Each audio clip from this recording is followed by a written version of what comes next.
তোমাকে আমি বললাম একটু শুতে এইরকমভাবে করছো, আবার আবার দেখবে পড়বে। কি বানাচ্ছো এখন? চিকেনের পকোড়া ভাজি। ও চিলি চিকেনের পাকোড়াগুলো ভেজে রাখছো? আচ্ছা আচ্ছা। আর এটা কি বানাচ্ছো? মোগলাইয়ের কি বিয়ে পুর? স্টাফিং। দেখুন বন্ধুরা আবার শুরু করে দিয়েছে মোগলাইয়ের স্টাফিং তৈরি এটা করছে। মোগলাই আলুর তরকারি। ও মোগলাইয়ের আলুর তরকারিটা, স্পেশাল আলুর তরকারিটা। আচ্ছা, এবার থেকে মোগলাইয়ের সাথে আলুর তরকারিও দেবে। মোগলাই সাথে একটা আলুর তরকারি হবে। হ্যাঁ, আলুর তরকারিও দেবো, সেটাই বানাচ্ছে, একজন অর্ডার আছে। আর এখানে পাকোড়াগুলো করে রাখছে, পাকোড়াগুলো দেখুন কি সুন্দর। সবচেয়ে ভালো লাগে, নিজের বউ বলে বলছি না, ও এত পরিষ্কার পরিচ্ছন্নভাবে করে না কাজগুলো, আমার খুব ভালো লাগে। ঠিক আছে করো, কিন্তু শরীর বুঝে, ঠিক আছে? হ্যাঁ।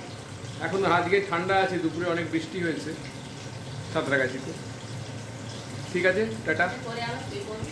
হ্যাঁ, করে আবার শুয়ে পড়বে, হ্যাঁ একটু শুয়ে পড়বে। আর তুমি আমাকে মেসেজ পাঠিয়ে দিও আসার সময়, সব যা যা লাগবে আমি নিয়ে আসবো। হ্যাঁ, হ্যাঁ। আমি বেরোবো একটু। ঠিক আছে বন্ধুরা, টাটা।